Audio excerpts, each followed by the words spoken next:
अस्सलामुअलैकुम। कैसे हैं नाज़रीन आप सब? उम्मीद करता हूँ आप सब खैरियत से होंगे। हमारे साथ बहुत ही हैंडसम और स्मार्ट गेस्ट मौजूद हैं।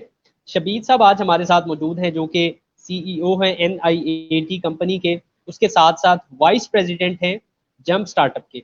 So without wasting your time, let's get into it. So sir, मैं आपसे गुजारिश करूंगा कि आप हमारी ऑडियंस को सबसे पहले अपना इंट्रोडक्शन करवाइए। Thank you so much Siraj. सबसे पहले तो मैं बहुत शुक्रिया कहूँगा, आपने टाइम निकाला और अपनी ऑडियंस को ये टाइम आप दे रहे हैं। माशाल्लाह, दैट्स ग्रेट एंड अस्सलाम वालेकुम टू ऑडियंस। मेरा इंट्रोडक्शन आपने बेसिक करा दिया है कि मैं सीईओ नेट हूँ। नेट पाकिस्तान बेसिकली मैं यहाँ पे हेड करता हूँ और एज अ सीईओ, और north American institute of technology का ग्लोबल सीईओ भी मैं हूँ। और हम लोग ने पाकिस्तान में ये इनिशिएटिव लिया कि हम इंटरनेशनल स्टैंडर्ड्स की ट्रेनिंग्स को इंशाल्लाह पाकिस्तान में लॉन्च करेंगे, कि जैसे सिस्को सर्टिफिकेशंस हैं, माइक्रोसॉफ्ट सर्टिफिकेशंस हैं। हमारे यहाँ एक ट्रेंड है कि बस डम्स को फॉलो कर लें या बेसिक कंटेंट को फॉलो करके एग्जामिनेशंस को क्लियर कर लें और बस डिग्री ले लें और दैट्स इट। लेकिन मेरा ऑब्जेक्टिव यही है कि हम लोग पाकिस्तान के अंदर जो ट्रेनिंग्स की इंडस्ट्री है उसको कंप्लीट करें। जो हम लोग इनपुट दे सकते हैं वो यही है कि एक बच्चा अगर एक ट्रेनिंग लेता है तो जब वो फील्ड में जाता है तो उसको प्रॉब्लम्स ना आए, वो वही ट्रेनिंग की बेस पे अप्लाई कर सके अपने नॉलेज को। सो ये एक ऑब्जेक्टिव है इंशाल्लाह। और इंटरनेशनल स्टैंडर्ड्स पे जो जो भी ट्रेनिंग चल रही हैं, हम सबको पता है कि वो इस काबिल स्टूडेंट्स हो चुके होते हैं कि वो फील्ड के अंदर जाते हुए इतना परेशान नहीं होते। सो साथ ही बात करूंगा जंप स्टार्ट पाकिस्तान की। तो जंप स्टार्ट पाकिस्तान भी एक ऐसा इनिशिएटिव है जिसके अंदर हम यूनिवर्सिटी, एकेडेमिया और स्मॉल एंड मीडियम एंटरप्राइजेस को आपस में लिंक करते हैं। अब वो लिंक करने के डिफरेंट मॉड्यूल्स हैं जिसके अंदर छोटे छोटे इवेंट्स हैं। नंबर वन पे शेपर्ड स्पाई के नाम से एक इवेंट है हमारा, जो स्टार्ट हुआ था 2014 से, अब ऑनवर्ड होता जा रहा है, चलता जा रहा है, जिसमें हम क्या करते हैं कि यूनिवर्सिटीज के साथ कोलैबोरेट करते हैं और इंडस्ट्रीज के जो लोग हैं, सीईओ लेवल के या मैनेजमेंट के लोग या इन्वेस्टर्स, उनको हम ऑन बोर्ड लेते हैं और स्टार्टअप्स को कहते हैं कि अपना आइडिया पिच करें, जो भी उन लोगों के पास प्लान है। और उनमें से फिर डेफिनेटली हर यूनिवर्सिटी में हर बैच के अंदर कोई 3-4 स्टूडेंट्स ऐसे होते हैं जो ग्रेजुएट होने के बाद सोच रहे होते हैं कि हम लोगों ने बिजनेस में जाना है। तो पहले ये होता था कि कोई आगे ऑप्शंस नहीं उनको मिलती थी या कोई सपोर्ट नहीं मिलती थी, तो वो फिर अपने इस आइडिया को कैंसिल करके फिर जॉब वॉब की तरफ चले जाते थे। तो हमें लगा कि यार अगर हम इनको सपोर्ट करेंगे तो हमें लगता है कि पाकिस्तान के लिए अल्टीमेटली फायदा हो जाएगा इंशाल्लाह। तो हम लोग क्या करते हैं, शेपर्ड स्पाई के अंदर यूनिवर्सिटी में जाके स्टार्टअप से जो अपना कोई बिजनेस प्लान लेके बैठे होते हैं और टीम होती है उनके पास, लेकिन पैसे नहीं होते काम करने के लिए, तो as an investor jump start उनको फैसिलिटेट करता है, इन्वेस्टर्स और इन स्टार्टअप्स को आपस में लिंकेजेस करके, और उनका स्टार्टअप फर्दर प्रोडक्शन की तरफ जा सकता है और ऑपरेशंस की तरफ चला जाता है। सो एक ये ऑब्जेक्टिव है हमारा। फिर फर्दर डिनर विद सीईओ के नाम से एक ऑब्जेक्टिव है, जिसके अंदर क्या होता है कि एक किसी भी रिनाउंड कंपनी से हम एक सीईओ को इनवाइट करते हैं। उसमें फिर हमारे जो स्टार्टअप्स हैं जो हमारे साथ ऑन बोर्ड हैं, इस जर्नी का हिस्सा बन चुके हैं, उनको और न्यू स्टार्टअप्स को भी इनवाइट करते हैं कि आप लोग आके इस सीईओ के साथ बैठें, डिनर करें और अपने इश्यूज को डिस्कस करें। फिर वो सीईओ अपने एक्सपीरियंसेस को शेयर करता है कि whenever they got that issues जो अब स्टार्टअप्स फेस कर रहे हैं, तो उस वक्त इन सीईओज ने कैसे ओवरकम किया। सो इससे काफी हद तक अंदाजा हो जाता है स्टार्टअप्स को कि यार हाँ, इस टाइम पे अगर ये सीईओ भी उस टाइम पे इस इशू को फेस कर रहा था, उसने ये उसके सॉल्यूशंस निकाले और अब राइट नाउ ये हमारे साथ इतनी बड़ी लेवल के ऊपर बैठे हुए हैं, तो डेफिनेटली हम भी कर सकते हैं। उसमें मोटिवेशन फैक्टर आ जाता है, उसमें नॉलेज फैक्टर आ जाता है, उसके अंदर समझ लें वो पूरा रोड मैप सीईओ डिस्कस करके बता देता है उसको कि यार तुम लोग ये करो, ये तो इस मसले से बाहर आ जाओगे। सो इस तरह डिनर विद सीईओ के बाद हमारा एक नेक्स्ट इवेंट होता है लीडर्स ट्रैक के नाम से। उसका भी कुछ मॉडल ये है कि हम लोग कोई 8-10 या जितने भी सीईओज अवेलेबल होते हैं बड़ी कंपनी से, उनको हम इनवाइट करते हैं कोई ट्रेल डिसाइड कर लेते हैं, इस्लामाबाद में ट्रेल 5 है, ट्रेल 6 है, ट्रेल 3 है, वट जो भी अच्छी जगह होती है वहां पे इकट्ठे होते हैं और हाइकिंग प्लान करते हैं। उसमें क्या होता है कि जो ऑडियंस या स्टार्टअप्स या स्टूडेंट्स से जो प्लान कर रहे होते हैं बिजनेस लाइफ में, बिजनेस वर्ल्ड में आने के लिए, सो उन स्टूडेंट स्टार्टअप्स को हम साथ जोड़ते हैं और हर एक सीईओ को एक ग्रुप बनाते हैं कि 8-10 स्टूडेंट्स का, और वो 8-10 स्टूडेंट्स उस सीईओ के साथ हाइक करते हैं और अपने प्रॉब्लम शेयर करते हैं, और प्रॉब्लम शेयरिंग के बाद वो सीईओ फिर उनको सॉल्यूशंस भी प्रोवाइड करते हैं थ्रू डिस्कशंस और थ्रू उनकी अपनी जो एक्सपीरियंसेस रहे उनके उनके थ्रू। और इस तरह से फिर ये इवेंट भी हमें काफी सक्सेसफुल लगा कि इससे लाइक इवन हमारी अपनी लर्निंग होती है कि डेफिनेटली आप सारी जिंदगी सीखते रहते हैं। सो जैसे मेरा एक्सपीरियंस कोई 15 साल का है, तो मेरे साथ अगर 30 साल एक्सपीरियंस वाला सीईओ बात कर रहा होगा तो 100% ये ट्रू है कि मैं उनसे बहुत कुछ सीखता हूँ, राइट। सो हमें लगता है कि इस तरह नेटवर्किंग इवेंट्स के through learning peer to peer आगे फर्दर ट्रांसफॉर्म होती है, और उससे अल्टीमेटली वही बात है कि जब लर्निंग एटीट्यूड आ गया हम लोगों के अंदर और हम लोगों ने कुछ ना कुछ सीख लिया, तो हम अपनी कंपनीज पे अप्लाई करते हैं। जब अप्लाई करेंगे तो वो स्केल अप होने की तरफ जाएंगे इंशाल्लाह। तो sustainability and scalability, SME small and medium enterprises, ये हमारा ऑब्जेक्टिव है इंशाल्लाह पाकिस्तान में। और हम लोग ये सोच रहे हैं कि हम ओवरसीज पाकिस्तानीज को और फॉरेनर्स को भी और ग्लोबल मार्केट के अंदर भी इन स्टार्टअप्स को रिकॉग्नाइज कराएं इंशाल्लाह। तो इससे 100% हमें लगता है, यकीन है कि जब ये रिकॉग्नाइज्ड हो जाएंगे स्टार्टअप्स ग्लोबल मार्केट के अंदर और अपने आप को वहां ले जाएंगे, तो डेफिनेट बात है कि हमारे पाकिस्तान की तरफ रेवेन्यू आना शुरू हो जाएगा इंशाल्लाह। तो ये प्लान है। माशाल्लाह, ये तो बहुत ज़्यादा आप बेहतरीन आउटस्टैंडिंग किस्म का काम कर रहे हैं, क्योंकि पाकिस्तान के अंदर हमें एंटरप्रेन्योरशिप की बहुत ज़्यादा ज़रूरत है। हमें बिजनेसमैन चाहिए जो बड़े बड़े न्यू आइडियाज़ लेके आए, और वो आइडियाज़ बेसिकली प्रॉब्लम सॉल्विंग के ऊपर हों। किसी एक प्रॉब्लम को पकड़े, उसको सॉल्व करे और उसके ऊपर को बिजनेस पिच करके लेके, ये बहुत अच्छी मतलब आपकी एफर्ट्स है, बहुत बेहतरीन है।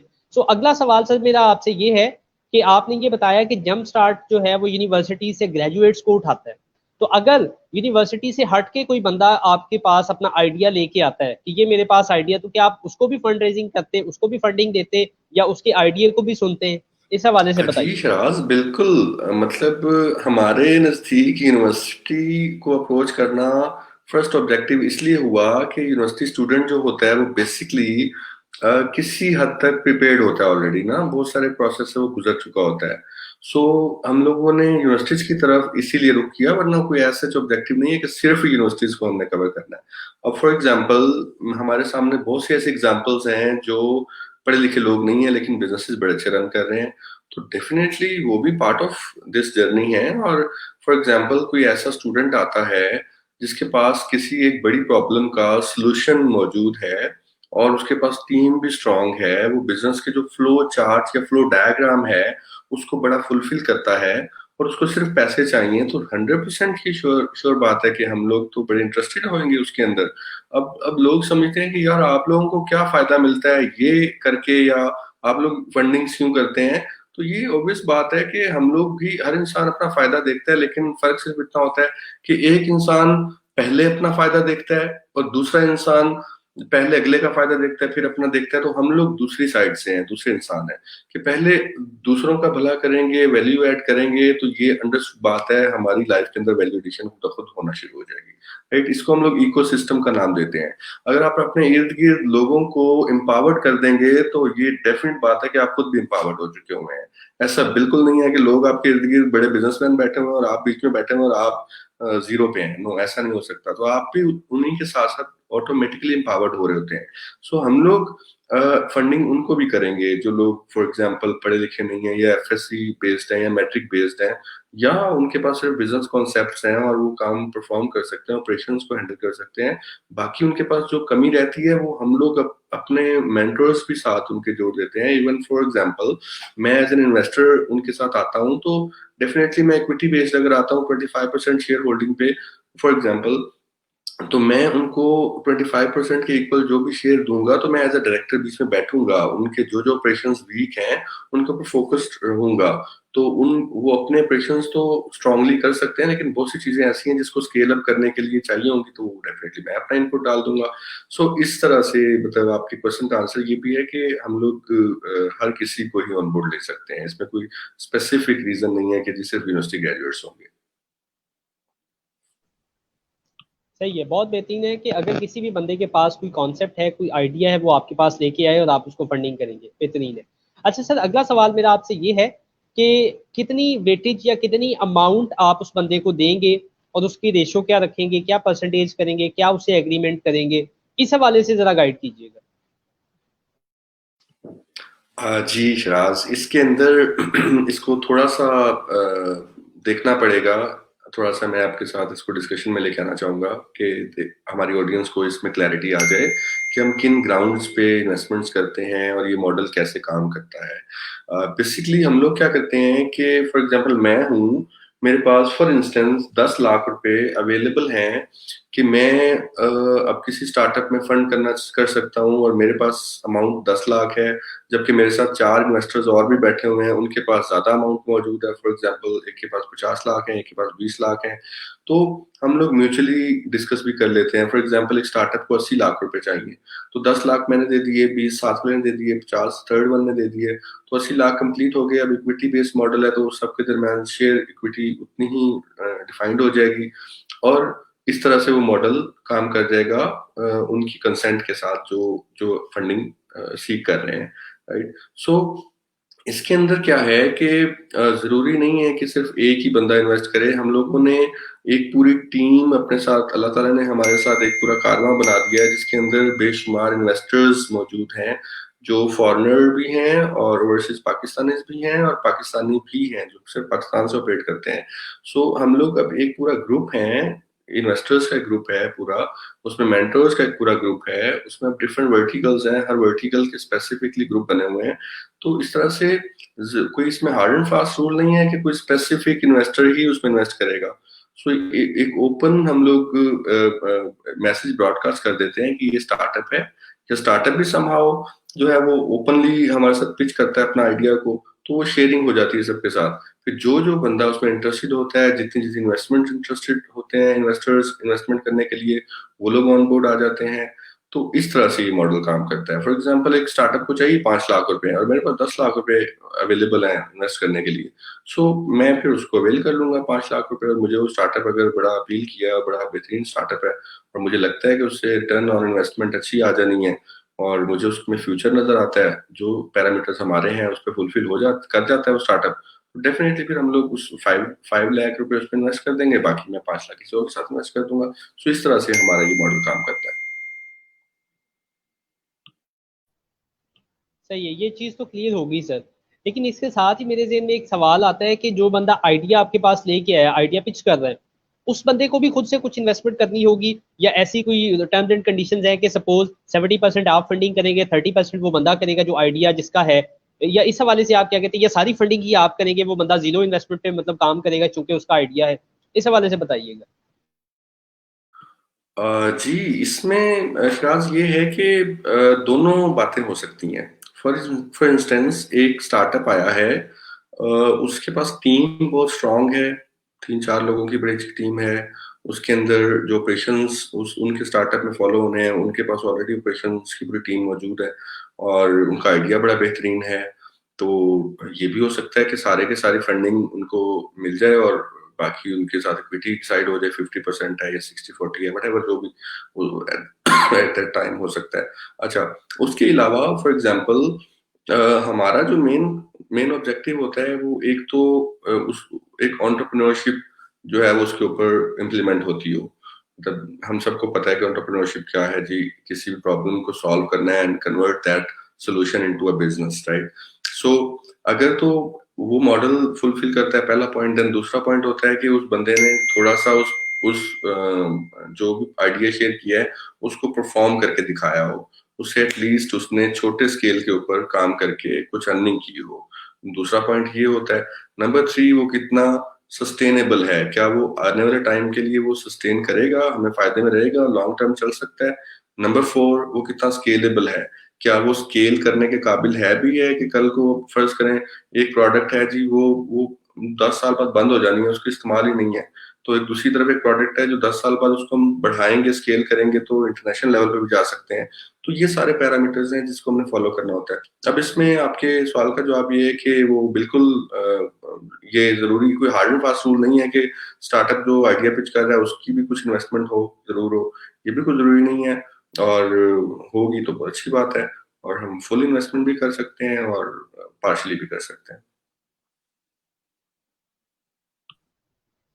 सही है, बेहतरीन हो गया शबीर साहब। नेक्स्ट मैं आपसे ये पूछना चाहता हूँ, who owns jump start? Jump start का ऑनर कौन है, मालिक कौन है, ये इसको कौन कर रहा है, किसने इसको बनाया है, इसके बारे में थोड़ा सा एक्सप्लेन कीजिएगा। जी, मैं बिल्कुल इसके बारे में आपको क्लियर करता चलता हूँ। बेसिकली खुर्रम ज़ुबैरी एक इंडिविजुअल हैं जो शिकागो बेस्ड रेजिडेंस है उनकी, और पहले यूके में कुछ अर्सा कोई कई साल रहे हैं, फिर शिकागो अमेरिका मूव हो गए, वहाँ पे कई साल हो गए उनको रहते हुए। और जंप स्टार्ट को ओन वो करते हैं, लेकिन ऐसे समझ लें, और डिटेल में चले जाएं तो एक मॉफ्टेक सॉल्यूशंस है खुर्रम ज़ुबैरी की कंपनी, वो जंप स्टार्ट को ऑन करती है। Like Moftech solution purely business solutions है, आईटी सॉल्यूशन कंपनी है। वही बात है कि उसने अपने अल्हम्दुलिल्लाह काफी सारे ग्लोबल मार्केट के अंदर अपना नाम बना लिया था। फिर खुर्रम ज़ुबैरी, जैसे कि हम सब को पता होता है कि जब आप ओवरसीज पाकिस्तानी होते हैं तो आपको पाकिस्तान की मोहब्बत खींचती है कि यार पाकिस्तान के लिए भी आप कुछ करें। सो उन्होंने भी ये सोचा कि यार चले हम कुछ ऐसा वेंचर स्टार्ट करते हैं जिससे पाकिस्तानी स्टार्टअप्स को भी फायदा हो। अल्टीमेटली वो डेफिनेट बात है कि जब पाकिस्तानी स्टार्टअप्स आगे आएंगे, फायदा होगा पाकिस्तान को, तो अल्टीमेटली हमें भी फायदा होगा। हम लोग भी आपस में को-मिंगलिंग कर सकेंगे फंड्स की और रिसोर्सेज की, एंड सो ऑन। सो तो इस तरह से खुर्रम ज़ुबैरी के ज़हन में आया कि यार 2014 के अंदर उन्होंने जंप स्टार्ट के नाम से एक इनिशिएटिव लिया। जंप स्टार्ट का नेम बड़ा क्लियर है, आपने भी सुना होगा, हमारी ऑडियंस को भी कुछ को पता होगा, कुछ को नहीं पता, तो मैं बता देता हूँ। जंप स्टार्ट एक ऐसे प्रोसेस को कहते हैं जिसमें अगर आपकी एक गाड़ी की बैटरी ड्रेन हो गई है और खड़ी रहे 2-3 दिन तो ड्रेन हो जाती है अक्सर। तो ड्रेन हो गई है, तब तो आपको दूसरी गाड़ी या तो चाहिए, उसके साथ जो battery to battery terminal connect करके positive to positive, negative to negative, और आप सेल्फ करेंगे तो गाड़ी आपकी जो बैटरी ड्रेन हो गई है वो रीस्टार्ट हो जाएगी, राइट? तो दूसरी दूसरी ऑप्शन ये होती है कि आप उस जैसी कोई एक और बैटरी लेके आते हैं, देन उस बैटरी का पॉजिटिव टर्मिनल पॉजिटिव से जोड़ते हैं, नेगेटिव को नेगेटिव से थ्रू थ्रू प्रॉपर वायर्स, और वो फिर आप सेल्फ करते हैं तो स्टार्ट हो जाती है गाड़ी आपकी। तो इस प्रोसेस को हम जंप स्टार्ट कहते हैं। सो एग्जैक्टली वही प्रोसेस, वही आइडिया इसके पीछे भी था कि पाकिस्तान में जो स्ट्रॉन्ग इन्वेस्टर या स्ट्रॉन्ग बिजनेसमैन ऑलरेडी 20-20 साल के तजुर्बे के साथ हैं और अपनी सक्सेसफुल लाइफ गुजार रहे हैं, तो क्यों ना अब इन सक्सेसफुल लोगों को as a strong battery consider किया जाए, और वो स्टार्टअप्स जिनकी बैटरी ड्रेन हो चुकी है, लो हो चुकी है और सेल्फ नहीं लग रहा, और उनके पास आइडिया भी अच्छा है, सब कुछ जबरदस्त है, बस उनको सिर्फ एक छोटा सा पुश चाहिए। तो फिर ये ज़हन में आया कि यार चलो इसका नाम जंप स्टार्ट रखते हैं। और फिर उसमें मॉडल भी एग्जैक्ट वही है कि हम लोग जो एक्सपर्ट सीईओज हैं या जो एक्सपर्ट बिजनेसमैन हैं, उसमें ओवरसीज पाकिस्तानीज भी हैं, लोकल पाकिस्तानीज भी हैं, तो वो लोग फिर क्या करते हैं, स्टार्टअप से बैठते हैं। डेफिनेटली बहुत से स्टार्टअप्स के बहुत से इश्यूज होते हैं जिसमें वो क्लियर नहीं होते, तो जब वो इन सीईओज के साथ टाइम गुजारते हैं तो उनको क्लैरिटी आ जाती है। और ये एग्जैक्ट तकरीबन वैसे ही काम करता है कि उनको जंप स्टार्ट मिल गया, वो अगले दिन जाके अपने उस छोटे बिजनेस के ऊपर वो अप्लाई करते हैं और उस इशू से बाहर आ जाते हैं, ओवरकम कर जाते हैं, और वो स्टार्टअप आगे जा सकता है, लाइक सक्सेसफुल बन जाता है। सो कभी कभी एक छोटी सी बात या छोटी सी मोटिवेशन से भी आपका काम चल जाता है। सो ये एग्जैक्ट वो जंप स्टार्ट का प्रोसेस फॉलो होता है। तो इस तरह से फिर 2014 में जंप स्टार्ट के नाम से ये इनिशिएटिव स्टार्ट हो गया।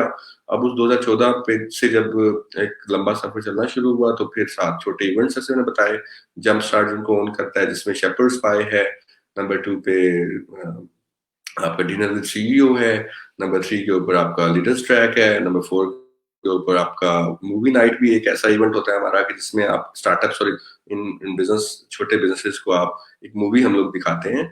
उसके अंदर डिफरेंट मैसेजेस होते हैं कि आप फॉर एग्जांपल किसी ऐसी सिचुएशन में फंस गए हैं तो आपके पास अब सॉल्यूशंस क्या-क्या हैं।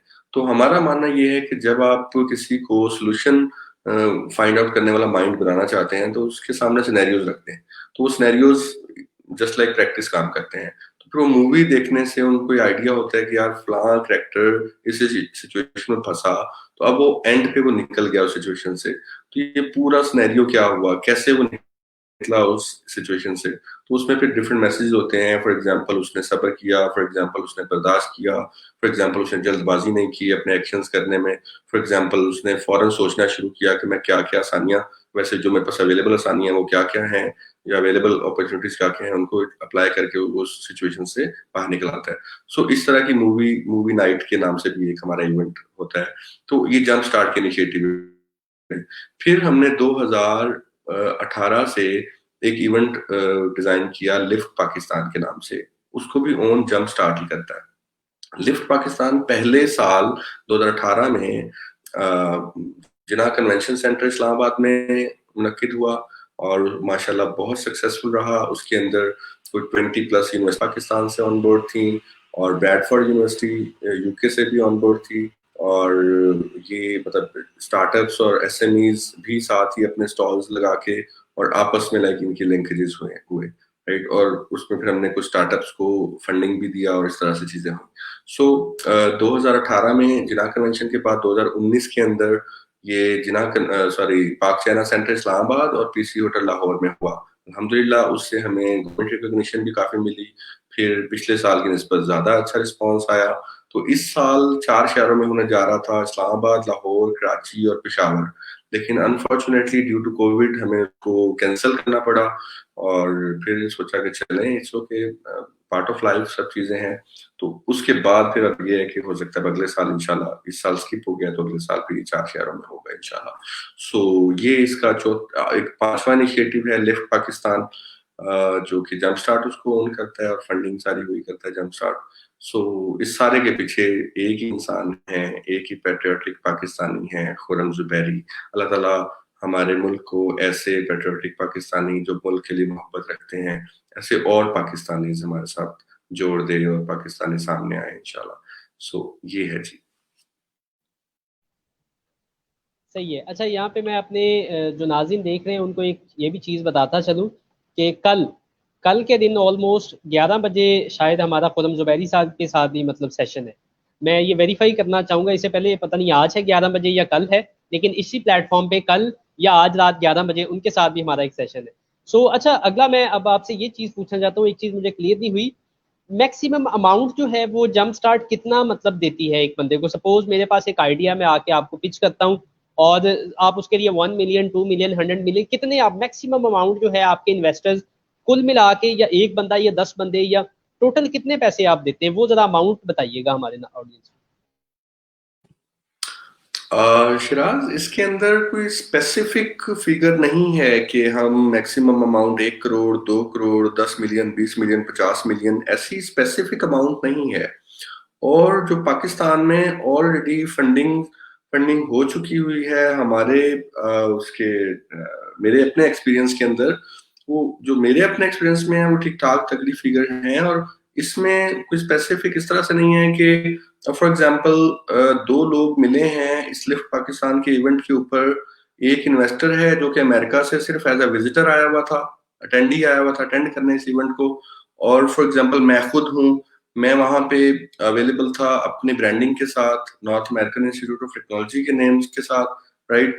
तो इसके अंदर अब फॉर एग्जांपल उसको मेरी कंपनी बहुत पसंद आई। उसने कहा कि शबीर साहब, मैं आपकी इस कंपनी के अंदर इन्वेस्ट करना चाहता हूँ। तो मैंने कहा मोस्ट वेलकम, आप हम मिलकर इस चीज को कर सकते हैं, लेके जा सकते हैं, क्योंकि मेरा एजुकेशनल बैकग्राउंड है, मैं एजुकेशन के ऊपर काम कर रहा हूँ, टेक एजुकेशन के ऊपर। तो आपका भी यही इरादा है। तो इस तरह से हम दोनों जुड़ गए और हमने ठीक ठाक बड़ी जो है वेंचर करके इन्वेस्टमेंट को एक्सेप्ट कर लिया, राइट। सो इस तरह से करके बेशुमार स्टार्टअप्स ने फायदा उठाया है। अब इसमें हमारे पास इवन एग्जैक्ट फिगर ही नहीं है कि कितने लोगों ने कितनी फंडिंग्स ली हैं। और इसमें कोई एज सच कोई ऑफिशियल फिगर नहीं है कि हम 10 लाख तक करते हैं या 1 करोड़ तक करते हैं। इसके अंदर अब आपका स्टार्टअप जो है वो मैटर करता है, वो कितना स्ट्रांग है, आपकी टीम कितनी स्ट्रांग है, आपकी टीम ने कितनी फंडिंग डिमांड की हुई है। हम बस उसको फॉलो करते हैं। फॉर एग्जाम्पल एक टीम ने 2 करोड़ रुपए मांगे हुए हैं, तो अब हम देखेंगे वो 2 करोड़ की वैल्यू एडिशन है भी कि नहीं है। फॉर एग्जाम्पल है, मेरे पास 50 लाख रुपए हैं, मैंने वो 50 लाख इन्वेस्ट कर दिए। दूसरे मेरे पार्टनर को मैंने कह दिया यार आप भी कर लो, मुझे लग रहा है ये काम की कंपनी है और अच्छे रेवेन्यूज देगी, तो उसने भी 1 करोड़ रुपए इन्वेस्ट कर दिया। फिर फर्ज करें थर्ड वन को हमने ही परसू किया, यार 50 लाख आप भी कर दो, आपको भी फायदा हो जाएगा, तो हमने इक्वली उतनी इक्विटी अपने नाम कर ली और उस कंपनी को पूरी फंडिंग मिल गई। सो इसमें जितनी भी फंडिंग उनको रिक्वायर्ड है, ये डेफिनेट बात है उनको मिलेगी। लेकिन वही बात है कि अगर उनका स्टार्टअप आइडिया इतना वैल्यूएबल है, इतना वैल्यू एडिशन कर सकता है, तो ये पॉसिबल ही नहीं है। लाइक हमें हमें तो बहुत फायदा है ना कि हमारे सामने एक बकायदा एक आइडिया पिच किया जा रहा है जिसकी रेवेन्यूज भी बहुत अच्छे हैं, स्केलेबल बिजनेस भी आइडिया है और सस्टेनेबल भी है।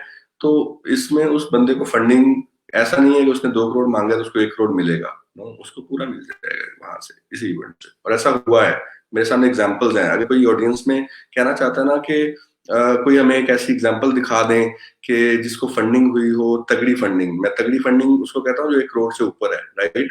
सो वो बता मेरे साथ इन कांटेक्ट आए और मैं उसको फंडिंग के रिसोर्स से भी मिलवा सकता हूँ जिसने फंड किया है, एंड जो फंडिंग रेसिपिएंट है उससे भी मिलवा सकता हूँ। और अगर मैं नहीं मिलवा सकूंगा तो डेफिनेटली वो एक सोशल ये कमिटमेंट है, राइट। तो मैं इतनी बड़ी कमिटमेंट एक सोशली नहीं कर सकता, ठीक है। सो ये चीजें अल्हम्दुलिल्लाह हमें इसमें सक्सेसफुल बना रही हैं, कामयाब कर रही हैं अल्हम्दुलिल्लाह।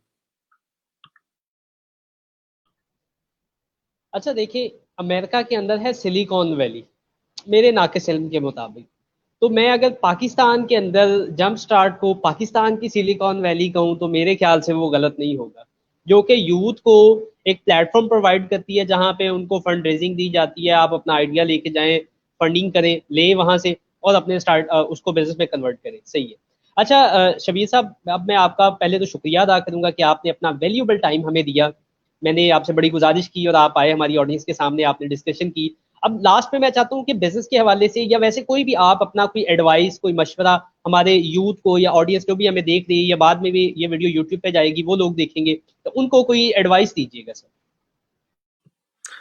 जी शिराज, मैं एडवाइस देने से पहले आपने जो लास्ट पे जिक्र किया ना कि जस्ट लाइक अमेरिका में सिलिकॉन वैली है, अगर आप उसको जंप स्टार्ट के साथ रिलेट करना चाहते हैं तो ये बात बड़ी खूबसूरत की आपने।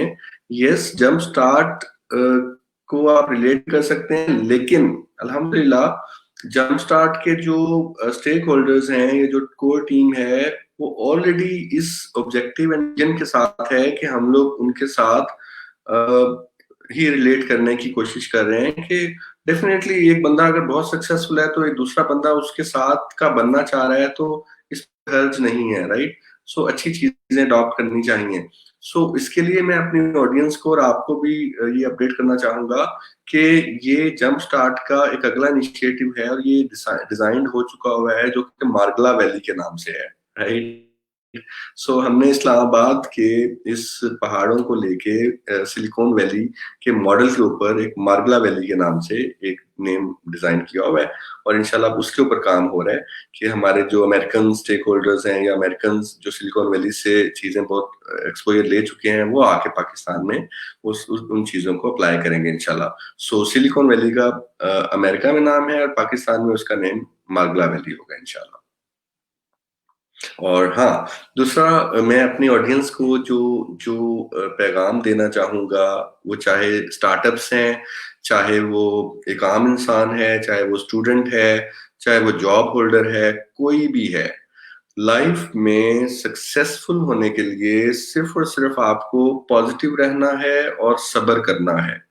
अगर तो आप सब्र करने में कामयाब हो गए तो ऐसे समझ लें कि सब्र करना पॉजिटिव रहने का रिजल्ट है, राइट। अगर आप पॉजिटिव अपने आप को रखने की कोशिश करने लग जाएंगे और हर चीज को पॉजिटिवली देखना शुरू करेंगे तो सब्र उसका रिजल्ट आपके सामने आना शुरू हो जाएगा। सो सब्र करना शुरू कर दें, मस्बत सोचें, हर पॉइंट पे हर इश्यू के अच्छे पहलू देखें कि यार आपके साथ ये इश्यू हुआ है, तो अब आप उसके अच्छे पहलू क्या देख सकते हैं, क्या सोच सकते हैं। सो इस तरह से आपकी लाइफ पूरी चेंज हो जाएगी, चाहे आप जॉब होल्डर हैं, चाहे आप स्टूडेंट हैं, चाहे आप बिजनेस टाइकून हैं या बिजनेस पर्सन हैं, चाहे आप फेल हो रहे हैं, फिर भी आप एक टाइम पे आके कामयाब हो जाएंगे। सब्र एंड पॉजिटिविटी को कभी ना छोड़िएगा। इसी पैगाम के साथ दोस्तों के सब्र करें और हमेशा पॉजिटिव रहें।